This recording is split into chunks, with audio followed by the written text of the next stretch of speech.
we're back from a crazy weekend in Miami. We're damaged. You and I have just taken over that little island called Florida. Let's go. This past weekend, Rolling Loud was lit in Miami. As most of you that watched my other show, Gagging with Jason Lee, you know that I hung out with Rihanna. And I'm trying to be very careful because I'm not gonna. I said last night I would not talk about it anymore. But damage, I didn't include you because you too met Rihanna. Is she everything in the world that I have told the world that she is? Yep. And one thing I think that stood out about Rihanna is she made sure everyone was having a good time. She literally sat there, touched everybody's shoulder, made sure everybody was in good spirits. I mean, you can't make this up. We party with Rihanna. I'm gonna leave it right there. We're not gonna say too much, but Rihanna is amazing. She really has that that spirit that everybody thinks she has, and it was an amazing experience. I ain't gonna lie. I was excited. Now, for those of you or Blue who missed this moment, I wasn't invited. I have a small recap from Gagging with Jason Lee. I will show it to you right here. So we had a FaceTime call. I'm not going to talk about it. I swear to God, I'm not. Let's move right along. We had a long FaceTime call. And so I said to her, are you guys ready for this? This is what I said to Rihanna. I don't know who the I think I am. Yo, you want to go to dinner tonight? And she says, yes.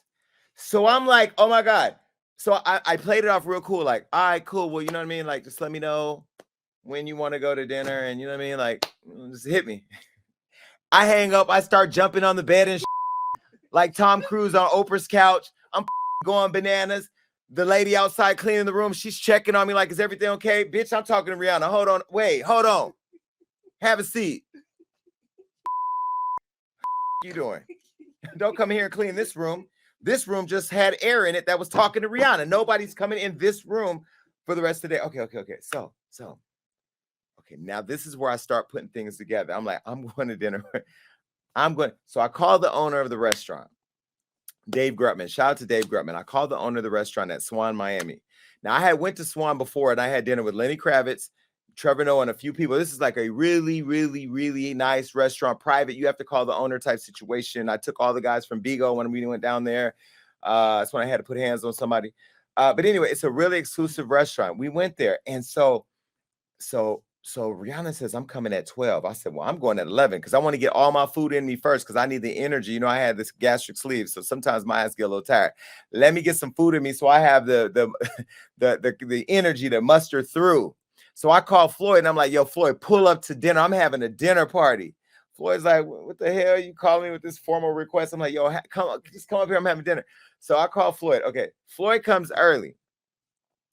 Then I'll call my boy Chris Lyons. Now, Chris Lyons, you don't know who he is because you're not in my world, but he is a young black man, 33 years old, that manages $16 billion worth of investment money. He is out here doing it for the culture.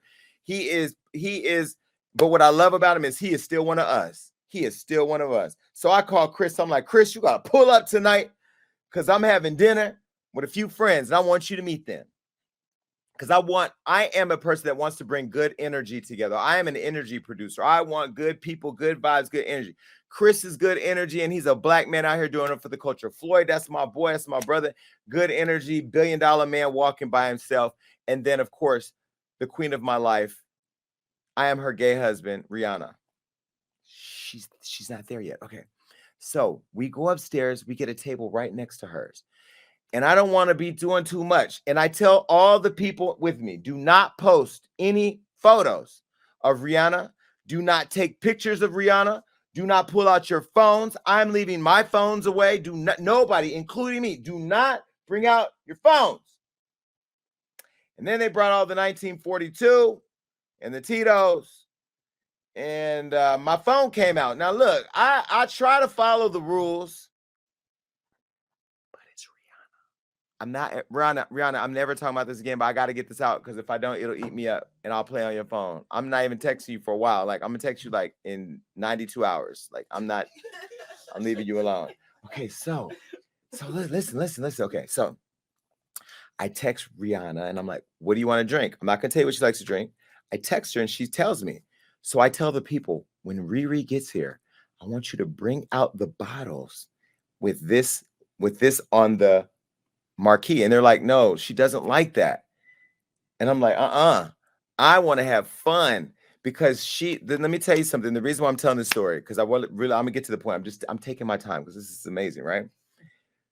She's everything. You know how you meet your favorite celebrity and they let you down? I've done it many times. Lauryn Hill was a disappointment. So many celebrities. I've met them and I have this image of who they are and they let me down. Rihanna is everything beyond what you expect her to be. When the first time I saw her, she saw me as a person. The second time I saw her, she brought up my brother and how I honor him. The third time I saw her, she was nice and sweet to all my friends. This time I was struggling with the idea that I was going to abandon doing a daytime talk show, abandon doing this and that. And she constantly fills you up. I had a friend with me who works out twice a day. She's been working on getting fit. And Rihanna walked up to her and said, "You are so beautiful." And that filled her up. This is the type of person that I'm telling you a story about. That's why I'm telling the story. Besides the fact that I have her phone number and I'm never giving it out and I'm not playing on her phone.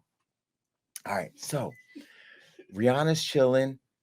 They bring out. Now, first, I'm going to show you the photo that I took of Rihanna. I had my son Zeus take it. This is the photo. Listen, let me talk over this photo, baby. Let me talk over this photo, baby, because that is, listen. First of all, y'all know I could smell her. The girl smells like heaven. Like if you walked in heaven and Jesus was sitting there with a hookah, this is what it would smell like. Okay, now, Rocky. Okay, wait, don't take the picture off. I'll leave it. Just leave it there. Leave it there. Okay.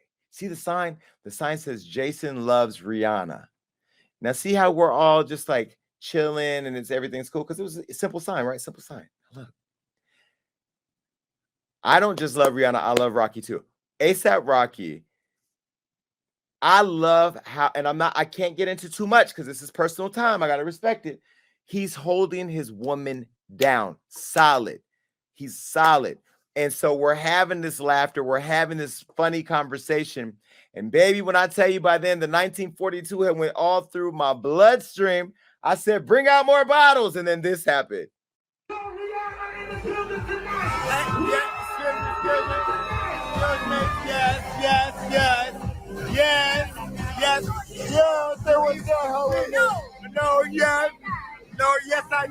Yes, I did. But, it wasn't just that moment of hanging out with Rihanna that was what I wanted to talk about today. It was also hanging out with A$AP Rocky. Right now, over the last weekend, we've seen a lot of conversations happening with hip-hop artists that have issues with the LGBT community, wanting to conflate HIV/AIDS with being gay. And I wanted to just show a little bit about what I said on the same show about being around A$AP Rocky and his comfort level of embracing me in my full homosexuality. Take a look. I had fallen out of love with the industry some time back because it's just so much drama every day. It's this attack, that attack, this. It's a drama all day long. All we talk about is drama. But then when you get to spend time with the people that you're actually a fan of, I'm a fan of Rocky's fashion. I'm a fan of what he does to the culture. I'm a fan of just him and now his love for this girl who I love a lot. But what I also love with as a man in hip hop, he could be around somebody who's openly gay, I'm out here gay, unapologetically gay. And he still be very confident being around me and allowing me in his space with his girl, with his friends, with their family. So it was much bigger than just hanging out with Rihanna for me. It was one of those moments where I'm like, this is a girl who in 2012, the day that Whitney Houston died, after I had the event with her, I snuck into the Rock Nation brunch with Don Benjamin to meet her. And I did. And I wanted to be her friend then. And like 9 years later, we're having this full circle moment. I'm a manifester at Walgreens, 4:00 in the morning. This is crazy, right?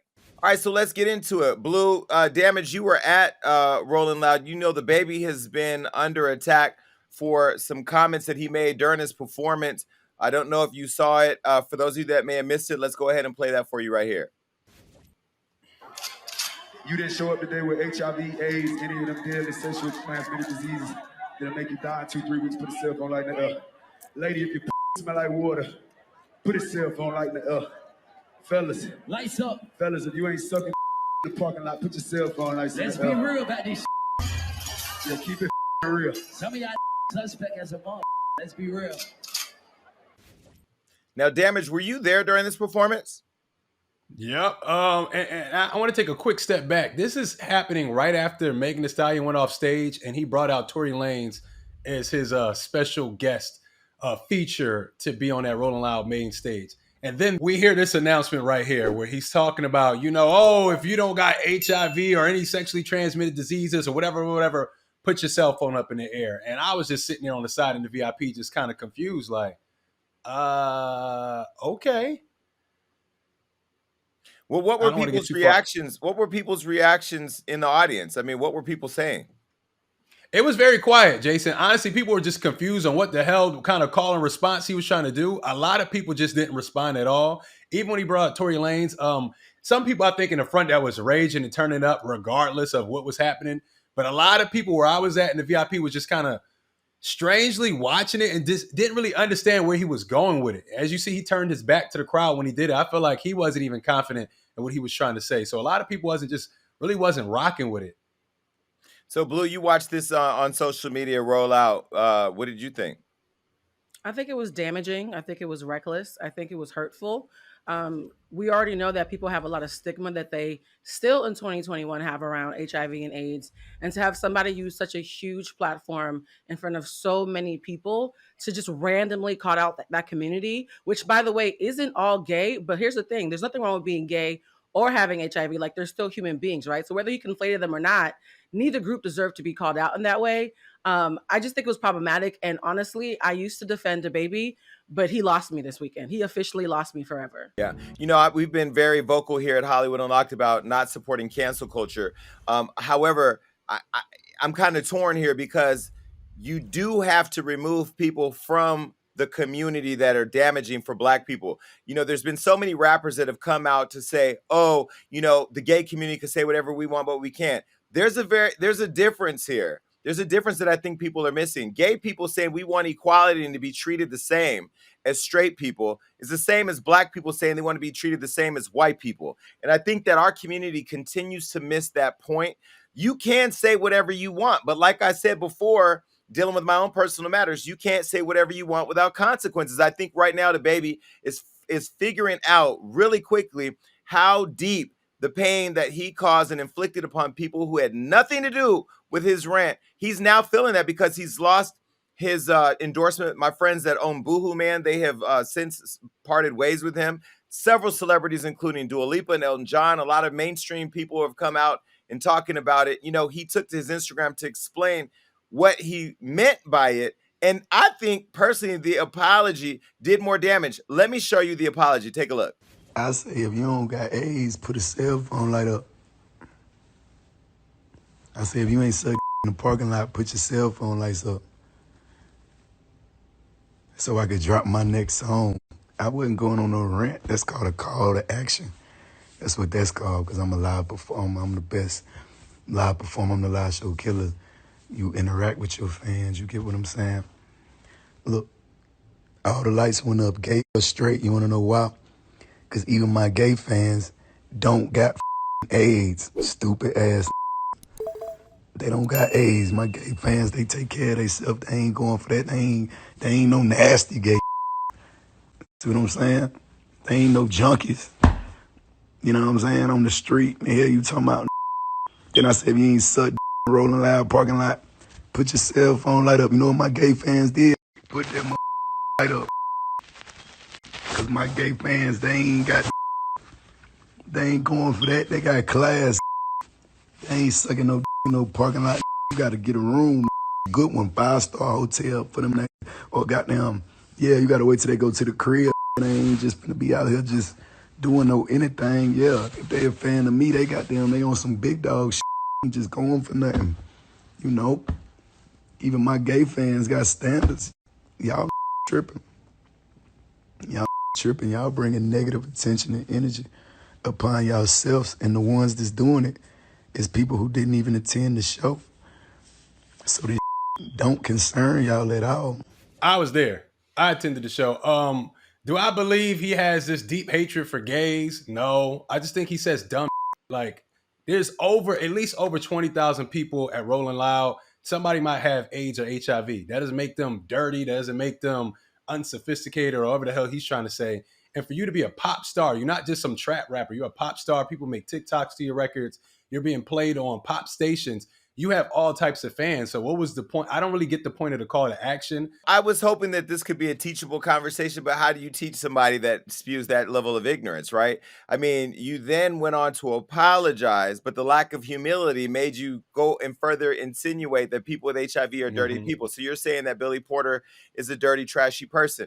I mean, I just think that the ignorance of the idea that you're not only disrespecting the gay community, because being gay does not equate to HIV or having AIDS, but there's also people who are straight in the same audience that you're performing in, who bought your tickets, who showed up for you, who may be struggling with this disease. I mean, it's just the audacity for him to disrespect so many people and to wake up this morning and now he's furthering the exacerbation of this entire situation by acting like it is what it is. Like, you can't cancel it. You know what I mean? Like, when can rappers be rappers and say what rappers want to say? Dua Lipa now has been called out by her fans. People are saying that she should take him off of her song. And the song Levitating is currently sitting at #3 on the Billboard. And she took to her Instagram, and this is what she posted. Dua Lipa is saying, "I'm surprised and horrified at DaBaby's comments. I really don't recognize this as a person I worked with. I know my fans know where my heart lies and that I stand 100% with the LGBTQ community. We need to come together to fight the stigma and ignorance around HIV/AIDS." Now, she hasn't removed the song, and people are calling her out and demanding that she remove the song. Do you guys think that the song should be removed? I mean, how do we know she's not going through the steps? I think it takes a little bit of time to remove a song like that. I think her statement is actually even stronger than just removing the song, because some people could just remove the song and not say anything. She put out a very strongly worded statement. The reason why I don't have much to say about DaBaby is because this is willful ignorance, right? If somebody's willing to learn, then yes, you have a discourse, you have a conversation, you try to show them the error of their ways. He has already shown us that he is willfully ignorant. And that's why I think I'm actually relieved that he's being dishonest, because we know that there are a lot of people who are like him, who are deeply problematic, have really outdated, like ugly views, but they lie and they give a fake apology. So I'm actually relieved that he's an idiot, because at least we know where his heart really is. Well, let me plead with our community that's watching, specifically Black folks, right? We have to start tolerating people that don't look or live like us. That is what we've been talking about here at the show. I could spend a whole hour trying to tear DaBaby down. I'm not going to do that. I want to speak directly to the people listening to the show, that are watching the show, or whatever. You're getting a clip of the show on Instagram. I'm talking to those of you that may share some ignorant views or views that lack education like DaBaby.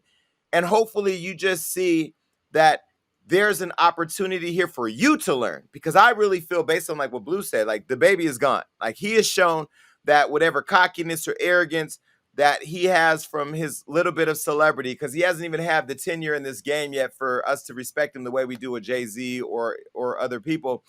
I just hope that you are looking at this as an example of how not to keep your ignorance silent so you don't get canceled, but to expand your mind a little bit to understand that having HIV and AIDS does not equate to you having to be gay, or being gay does not mean you have to have HIV or AIDS. I am somebody who's proudly gay that does not have HIV, but if I was to have it, knock on wood that I don't get it, but if I was, I would want to educate people that there's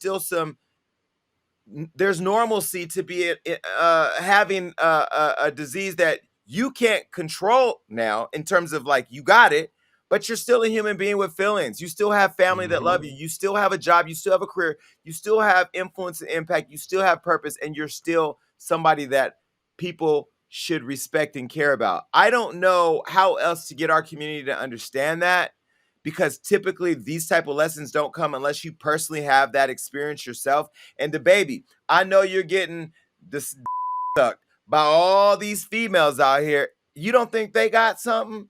You're more concerned about, the diseases you can get rid of that you could catch from like a chlamydia or something like that. But you may not be able to catch HIV from getting head, but you out here, I know everybody in the hip hop community is not, wearing protection. I just don't understand the level of ignorance. Elton John has come out of his cave, and he's now sounded off. And this is what he has said. "We've been shocked to read about the HIV misinformation and homophobic statements made at a recent DaBaby show. This fuels stigma and discrimination and is the opposite of what our world needs to fight the AIDS epidemic." He went on to post facts that says, and And this is what's important for all of you that are watching, the facts, because the facts matter. And Elton John dropped a receipt. This is what he said. He said HIV has affected over 70 million people globally, men, women, children, and the most vulnerable people in our communities. In America, a gay black man has a 50% lifetime chance of contracting HIV. Stigma and shame around HIV and homosexuality is a huge driver of this vulnerability. We need to break down the myths and judgments and not fuel these. He also goes on to say, homophobic and HIV mistruths have no place in our society and industry, and as musicians, we must spread compassion and love for the most marginalized people in our communities. A musician's job is to bring people together. Well, clearly he failed on this, and it's just embarrassing that this has happened. Yeah, so everybody, you know, I see people online responding, talking about what happened to freedom of speech. It was a time where rappers could say what they want. Here's the thing. When DaBaby did that on stage, no one cut his performance. No one turned off the light. He had freedom of speech. But when you have freedom of speech, people have the freedom to react. So you can't get mad at the reaction to what you say. You know, whether you mean it or you're just having an ignorant rant, whatever it is, I'm just surprised at how surprised he is that people actually have a feeling about what he said. What you said was ignorant, bro. Whether you have a hatred for people in the LGBTQ plus community or people with HIV or not, you said something ignorant. If I say something today on this platform that's ignorant, people have the right to respond. I can't get mad at them for not understanding what I was trying to say. So, bro, you gotta take it. You gotta take it how you gave it. That's all I have to say. Nobody cut his microphone. No one stopped him from saying what he wanted to say. Well, not only was he not sorry. But let's also be clear, right? How many black women have HIV because they're around with a down low black man? And let's talk about what that looks like in our community, because half these rappers out here that are rapping talk about, yeah, me and all these bitches, y'all are laying next to your homeboy. We seen rappers in the news for messing around with trans women. I talked about this on my other show, that we know this is an issue that a lot of you are so afraid to come out in our community because of the fear and the stigmas that DaBaby perpetuated at this concert. But let's be very clear. A lot of you rappers, you guys want freedom of speech. You want me to start unleashing the freedom of speech about how all of you, not all of you, a lot of you are DL. There are some rappers that I have given heads up to that somebody was going to put out a story on you because you got head by somebody or you had sex with somebody that you didn't want anybody to know about because you aren't showing the public who you are. So if you guys want freedom of speech to happen, do you want Hollywood Unlocked to start outing all of you? Because then what you gonna do? Try to have me killed because I tell people who you are at the Batcave on the low when the signal goes out that you're looking for some head and any mouth is a mouth? Let's stop playing this game, because you want freedom of speech when it benefits you and your bottom line, which is your bag, but you really don't want freedom of speech over here. You don't. Oh, I think what we're all speaking about is that famous saying, freedom of speech doesn't mean freedom of consequences. And I also want us to be really, really, really honest. Nobody misunderstood DaBaby. This whole thing about we didn't understand what you were saying, nobody misunderstood it. It wasn't that brilliant or that convoluted or that complicated. We are understood you, and you're getting pushback that's very accurate. Also, hip hop was meant to give a voice to marginalized groups, and what you're doing is actually the opposite of hip hop. You're becoming a bully. You're actually the Bob or the Karen in the situation. You're not speaking on behalf of hip hop. Hip hop has never been about bullying people in marginalized groups. It's been about uplifting them, and you're doing the complete opposite. You should be ashamed of yourself. Well, Demi Lovato, you know, she's a part of the LGBT community now. She's spoken out. She posted this on her Instagram. It says HIV is not a gay disease, along with 8 slides breaking down DaBaby's comments and dispelling the misinformation that he put out about the disease. Now, you know, it's interesting that the other thing that's happened is that all these black rappers like T.I. and Boosie are coming out, you know, saying that this is freedom of speech. And then all the white artists are coming out and saying, you're attacking your own people and you're attacking the marginalized community. So there's a duality to what's being displayed here in terms of who's standing for what. And I just want to say to the hip hop community, go back to the Biggie, the Jay-Z, the Tupac, all the greats, the Nas's who stand where Blue said what hip hop stands for, standing up for, you know, marginalized groups of people, whether it's women, black people, or the LGBT community. You're literally using your fame, your power that you think you have, and your freedom to just do whatever you believe. But guess what? That's why the buying community is here, and that's to keep you accountable. And I love to see what's happening. It's all happening organically. I know everybody is watching, including Lil Nas X, who's sitting on the side saying, while all of you are going down for being homophobic, you're continuing to push me up. And I have become a Lil Nas fan overnight because now I feel like we got to protect Lil Nas X because he has created a conversation with this dancing and kissing and videos that is making people uncomfortable. And when you make people uncomfortable and you shake the apple cart, certain apples start to fall out. And I think that's what's really happening. So it's really interesting to see. Now, another little problem we have is a small restaurant that is taking Scott Disick to task over a guest appearance where he didn't show up because they didn't provide him with a private jet to go to the small restaurant. People are saying that it was a little bit outside their budget. It was just unnecessary. And Scott didn't show up because he didn't get a jet. The entitlement is just something I can't get over. Scott, we've accepted that you fell out with Courtney. We've accepted that you date 19-year-olds. We've accepted that your little kid flips off camera people. We've accepted everything you've given us. But bruh, on behalf of small businesses, we are not going to forgive you for this. It's just crazy for me. He was supposed to go to some restaurant called Gaffney's in Saratoga Springs, but apparently he didn't show up. Are you couldn't make it, though? Are you surprised? He couldn't make it. He's a Kardashian. Of course, a Kardashian wants a private jet. Like, nothing about this I'm surprised they're surprised. I actually don't see anything wrong with Scott being Scott. A snake is going to hiss. A dog is going to bark. He's being the species that he is. I'm more shocked that anybody else expected differently. I'm going to be honest. Well, did the restaurant ask him how he was going to get there? Did they try to at least provide some kind of car service and then he turned it down? Like, how did they think Scott was going to get there? Because when you book somebody as big as like a Scott Disick, they're not going to just drive their own car to the restaurant. Now, I'm not saying he's supposed to be asking for a damn first class or whatever. What was it, a private jet? Nobody can afford that except for him. But, I mean, he had to get there somehow. What was their idea? Did they have a car service set up for the man? Well, listen, I do believe this was in the Hamptons. I just came from the Hamptons a couple weeks ago or a week ago. And so it is a couple hour drive out. And I remember on the way there, I was like, yo, we could have took a helicopter, got here faster, because they got Uber copters or whatever. He could have took a copter. I'm sure if they were paying him good money, if he wanted to get there faster than whatever was provided for him, he could have took a helicopter. Now, I don't necessarily agree with saying that he's a Kardashian, so of course we expect it because the Kardashians, they're taking stray bullets every day, right? Scott Disick is a Disick. He's a Disick. He's a Kardashian. He's a Disick. But the bottom line is, I feel like it's the privilege for me, right? Like when you decide to take a booking for small businesses, and I've done it before. I just flew to Miami and interviewed a woman who paid for advertising on Hollywood Unlocked, and I wanted to be able to give her an opportunity to talk to me about her business, but I flew to her. She didn't pay for my flight. I flew to her. Yes, I was going to see Rihanna, but still, I made it fit into my schedule. I just feel like, when it comes to smaller businesses, and specifically, I'm speaking to those of you that are Black business owners, we all got to do a better job of making sure that we are not setting you up to fail or making you look crazy because we don't get, our unrealistic terms met. I just think it's crazy. Now you said this was a small business in the Hamptons? Yeah. Maybe he knows something we don't know. Maybe he know they had the bag and he was a little disrespected. Let me put some pushback here. In the Hamptons, there was a small business. Who's right? Who owns this small business? Listen, who owns it? I thought there are lots of small businesses in the Hamptons, actually. I thought the Hamptons I've never been there. I thought the Hamptons was $100 million homes everywhere down the street. That's not true. There's East Hamptons, there's South Hamptons. Like there's locals. It's a long space. So it's not like everybody there lives in a $100 million house. And even if it was a small bar, because it was a bar from what I understand, even if it was a small bar, you don't have to take a jet into the Hamptons. That's him wanting to feel Hamptonish. Like I flew in my private jet to the Hamptons.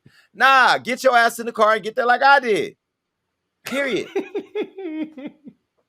But it's interesting to see, Scott is always in the headlines for either dating a 19-year-old or he's, I don't see him pushing his kids in carts at the park or playing football with his kids. His kids are all over TikTok getting in trouble. And this is where I feel like a lot of these celebrities, they get caught up in their celebrity where it's all about getting the bag or getting to, an event or this or that. and forgetting like your primary responsibility, as I see it as a father, should be more active in your kid's life. Now, somebody's going to say, well, Jason, you don't know what Scott Disick is doing every day.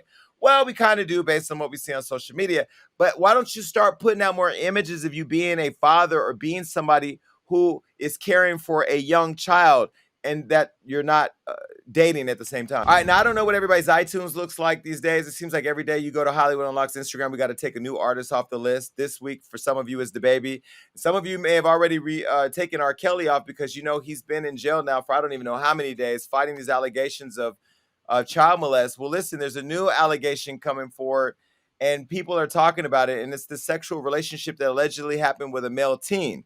Now, federal prosecutors are claiming that they have this new evidence against R. Kelly, which includes an alleged sexual relationship with a 17-year-old boy that he met at a McDonald's in 2006. Why are y'all going to McDonald's and ruining the Happy Meal?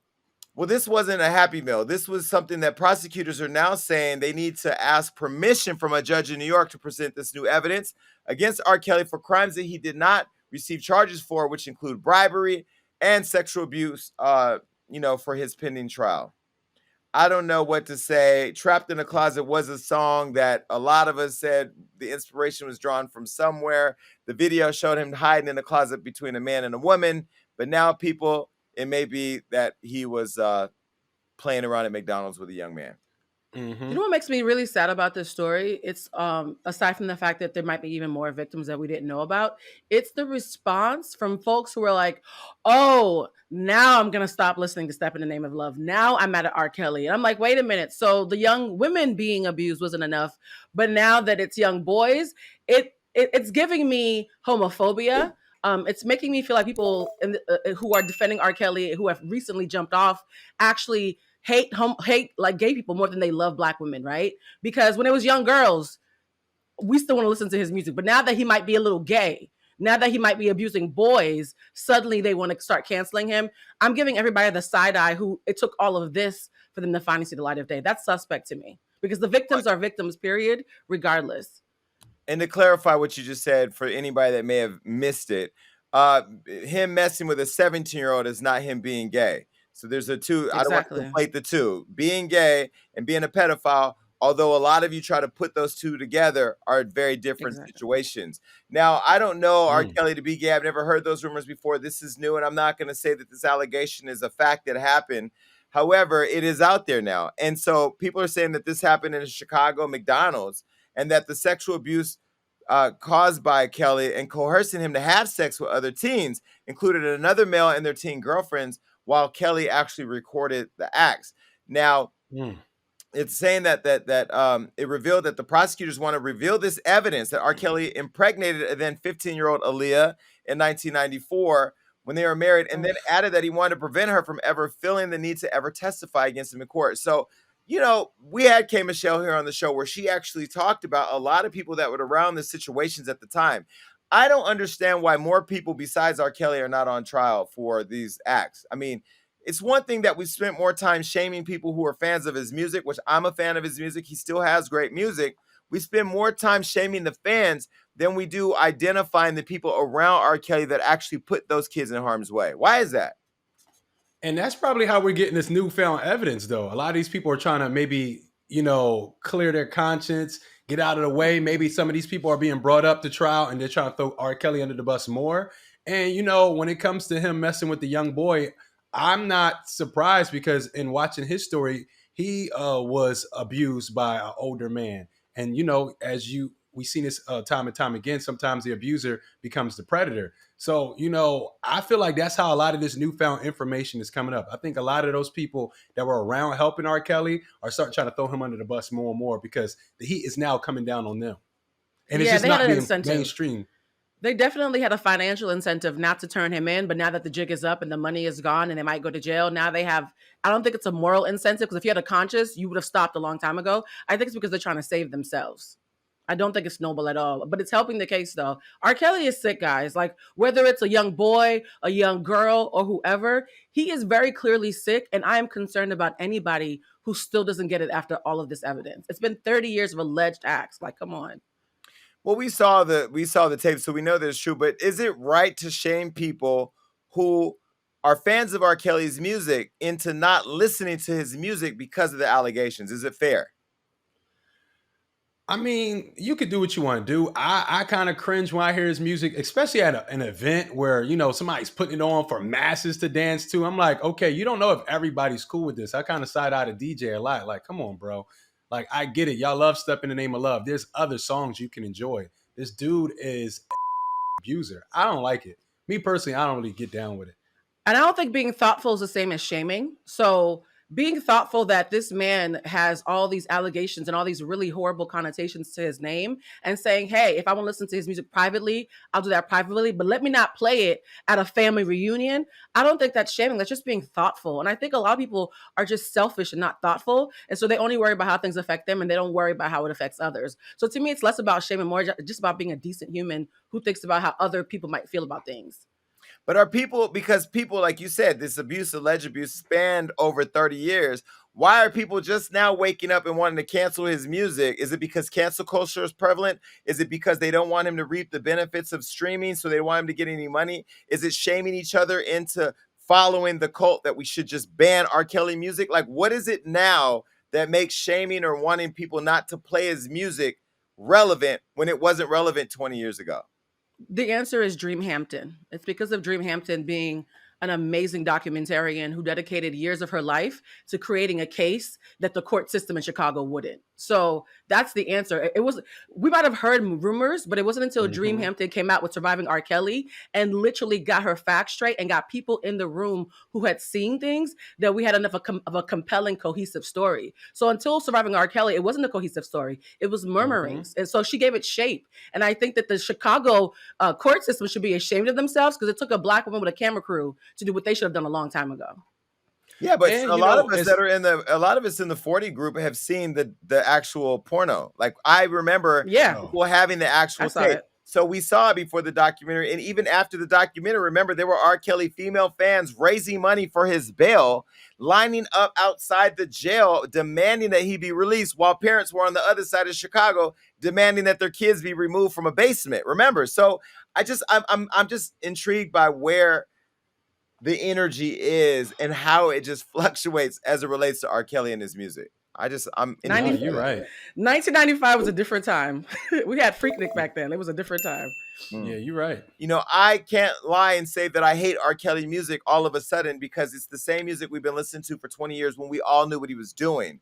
You know, and I will say, even though I'm anti-cancel culture, I do love the fact that we do live in a time where these type of situations that have been happening for years are now being dealt with, and people are being held accountable. I don't think R. Kelly should ever get out of prison. I think that he should be convicted of what he's been charged with. We've seen it. But I also want to go a step further. I think the FBI, I think the DEA, the CIA, the Army, the Marines, everybody related to anybody with a badge should go and arrest all the parents and everybody's security assistants, everybody who booked flights, hotel rooms for these sleepovers. They should all go to prison. Robert Kelly should not be sitting in prison by himself. Period. Amen. I don't know how any of you guys are sleeping these days, but Kanye West is over at the Mercedes-Benz studio finishing the Donda album. Now, we all saw that he recently had a show there where a fan took some of the air and was trying to sell it for $3,000. I don't know who was going to buy that. But Kanye West has now made the Mercedes-Benz Stadium in Atlanta his temporary home for the next 2 weeks in order to finish his album. Now, he didn't go to Rolling Loud in Miami because his primary focus is finishing the album. That's right. Everybody's in my comments asking me where's Rihanna's album, which I'm not going to ask her that question. What do you guys think? Do you think this house is big enough to house Kanye and his ego?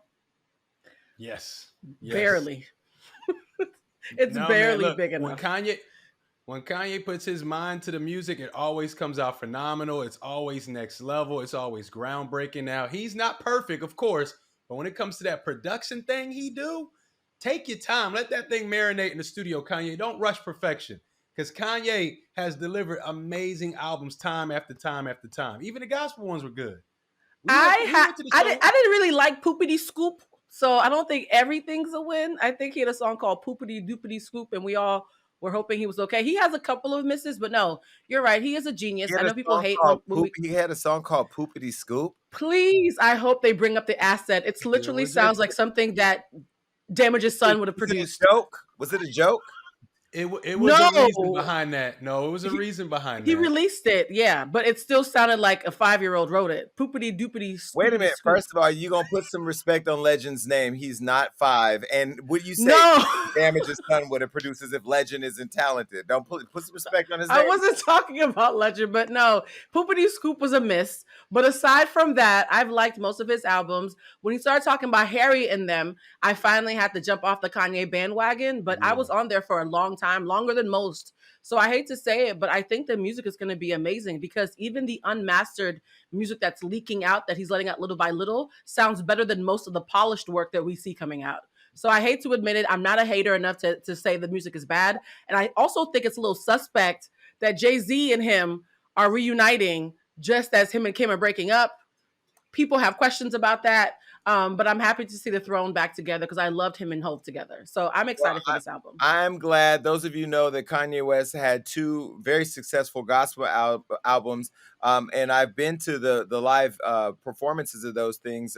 Both are very, very intimate and very, very large, and they were both great albums. So to Damage, to your point, one thing Kanye could do if he can't do anything else is he can produce some really good music. Now the question is how many of you out there that wanted to cancel Kanye because of his relationship with Trump are going to show up and support the album?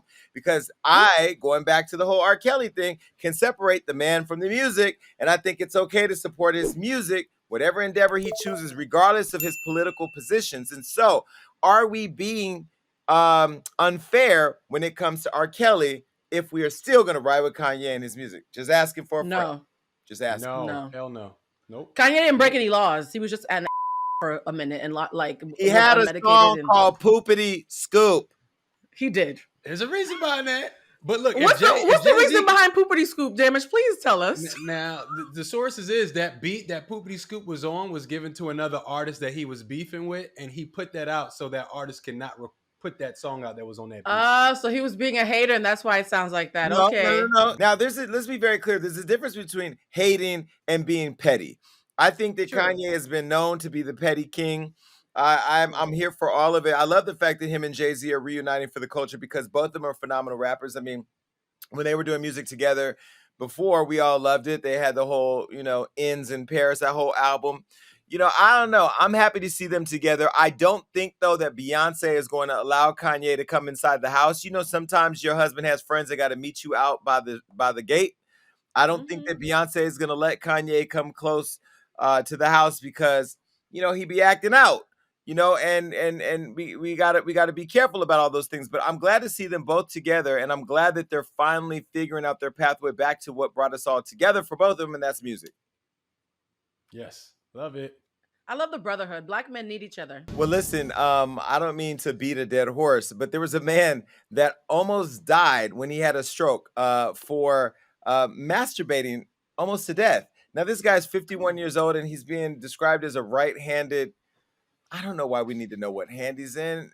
Anyway, he's 51 years old, and he suffered a stroke after masturbating and nearly died. Damage, have you ever had a near-death masturbation experience you'd like to share with our audience? No, I don't think I almost died. I usually I feel alive afterwards. You know what I'm saying? I don't think I ever feel like I'm gonna pass out or die. But when you get that stroke, do you feel it in your arm first, or that's a heart attack?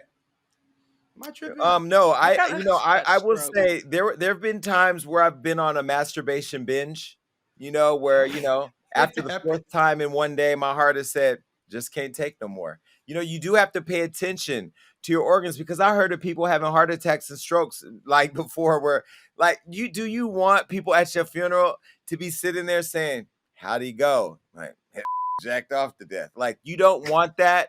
So you kind of have to be in tune with your right hand, if you're right-handed, and the left side of your body to make sure that it's not going numb. If you start to feel numbness in your left arm while you're feeling that stroke off in your right, you're probably on your way to dying of a heart attack. Educate, Jason. That's what I'm talking about. Look, I think it was just amazing that he even still had an erection at that age, and maybe that's what it was. That's a lot of force. You're using your arm muscles, then you got the blood flowing through your body. That's a lot of activity for an older man. You got to relax. Everybody out there, relax now. Was he only in his 50s? Damage, 51 fit damage. I am 7 years away from wherever this man is. Can I tell you the amount of masturbation that's going to take place between now and then, you're basically saying I'm going to die when I get his age, because I feel like if you don't masturbate at least, if you're not in a relationship and you don't masturbate at least once a day, you're not living a healthy life. It's like, take your vitamins and masturbate. That's what you're supposed to do. You can masturbate in a relationship too, though. You don't have to be single to masturbate. Yeah, but I don't think you should. I think if you're in a relationship and you're masturbating, your partner is pathetic and you should just move on. Like, you're supposed to want to wear that thing out no matter what time of day. If your partner comes to you and is like, babe, I had a bad day at work, you're supposed to them down right there and give them hope that they too could make it through to see another day. That's what you're there for. That's Jason, I was in a relationship with somebody that I loved who was just not that great at sex. And so I would have to do it after he was done so that we could both be done. And one day he woke up and caught me and got upset. Don't know why you loved him. That was your choice. You chose that bad sex. He was a good person. No, don't. If you have bad sex, you're not a good person. You cannot be a good person with bad sex. That's so Jason, false. He was a Leo. You should be defending your countrymen. He ain't no Leo. And I'm gonna say this, Jay. In my 50s, I'm not doing it myself. If I'm gonna have some type of intercourse, it's gonna be with my wife. Look, you're gonna have to put your hand on this thing. I can't have the blood pumping through my body and working this right hand at the same time. That's gonna be, it can be detrimental to my health. Okay. Are you already working on your argument? This feels like you're already working on an argument to say to somebody. Jason, I have a question. Speaking of, actually, no, I don't even know how to segue. Speaking of freaky things that are questionable, I got a very interesting invitation this weekend. I was having a really good weekend. I wasn't hanging out with Rihanna like you and Jason, but I was having a good weekend. And at the end of it, someone invited me to go to a Freaknik themed lesbian pool party in Atlanta. And, I've only dated men for the past 2 years. It's been a while since, I've had my lady card. And so I was like, why would you invite me? They were like, girl, you used to host play parties. I was like, you're right, I did. So I'm considering it. It's this weekend. And here's the problem, though. I looked at the tickets. VIP is $450. Women's tickets are $25. But then there's a third men's ticket for $50. Why is there a men's ticket at Lesbian Freaknik? So Jason and Damage, my question is, if I invited you guys to come with me to Lesbian Freak this weekend, as two men, would you be open to it? No, yes. the Delta variant is out there and traveling has been. You were at Rolling Loud. What are you talking about? Because I've been rolling loud, I'm about to roll low. I'm not going. There's nothing for me there. I don't know. What do I look like walking? What do I say in a lesbian party? Sup? Like, for what? What am I there for? They all have gay male friends, Jason. Don't want them. They all have. How about you, Damage? How about you? How can one get a press credential to this event? Because I need full access. You gotta pay. The lanyard. I need the lanyard. I need the wristbands. But I'm going to go ahead and be controversial here and just say that here we go. The gays are trying to steal everything. Freaknik was not ours. Freaknik was not ours. This was theirs. In the South, they used to have this thing in Atlanta where everybody would come out there with their little condom pack and hoe bags and just slut it out for the weekend with performances and all that. Mm-hmm. Why do we need to take Freaknik? Why? We already got Sizzle. We already got our stuff. Why do we need that? Freaknik is different, but my question is, back in the day, bisexual or pansexual women like me could barely get into lesbian parties or lesbian orgies. How are they now inviting men? Like, how did we jump from that to like men's tickets? I'm so confused. As a guy, Damon, what would you do at a lesbian party like that? Sit back and watch and enjoy the show. What do you mean? You don't touch now. You look, but don't touch. Look, but don't touch. You sit there and sit back. That's why I need a press credential. I'm going to come in with my backpack, with my camera lenses, everything I need. I'm going to sit back and watch and enjoy the show. That's all you do. This sounds like a form of gentrification to me. Like, we're going and taking over Freaknik. This is gentrification. Gays. This is not black. You. No, I don't. It's gay. Gay people. This is but they're black gays. So they get both. It's black gays. Not it's matter. a Venn diagram. I don't care. This is gay people gentrifying a straight person's event. I think Freaknik needs to just stay what it is. You have your stuff. We have ours. Why we can't call it like Grinder Winder or something? You know what I mean? Like, why can't we just? Because that's for men. Grinder Winder is for men. Look at Jason trying to turn the theme. Grinder Winder. It's Atlanta. I mean, why not? You jacked it anyway. Why not? I mean, it's just, that's what you're doing. You're stealing it. It's just I will say this. I had a threesome with a guy and a girl at a lesbian event. So, sometimes, yeah, those parties are wild, guys. So I just think that lesbian freaknik. Shout out to the WNBA player and her boo who are running it. I don't want to say your name in case you don't want this kind of publicity, but it's supposed to be a really poppin' event, and I think they already have like 300 or 400 tickets sold. Send me the RSVP link. Thank you. Okay. Not going. Not interested. Return to sender. Number blocked. Not going. Don't care. We can bond, Jason. We could all bond. If there's anything that I've learned from today's conversation is that if you dream big, like let me see Rihanna, it's gonna happen. Or if I want to live in a Mercedes-Benz Superdome to be inspired to create an album, that can happen. Or if I want to go to a lesbian freaknik, I guess that can happen too. Either way. Can't wait to see y'all there. Either way, be inspired. Peace.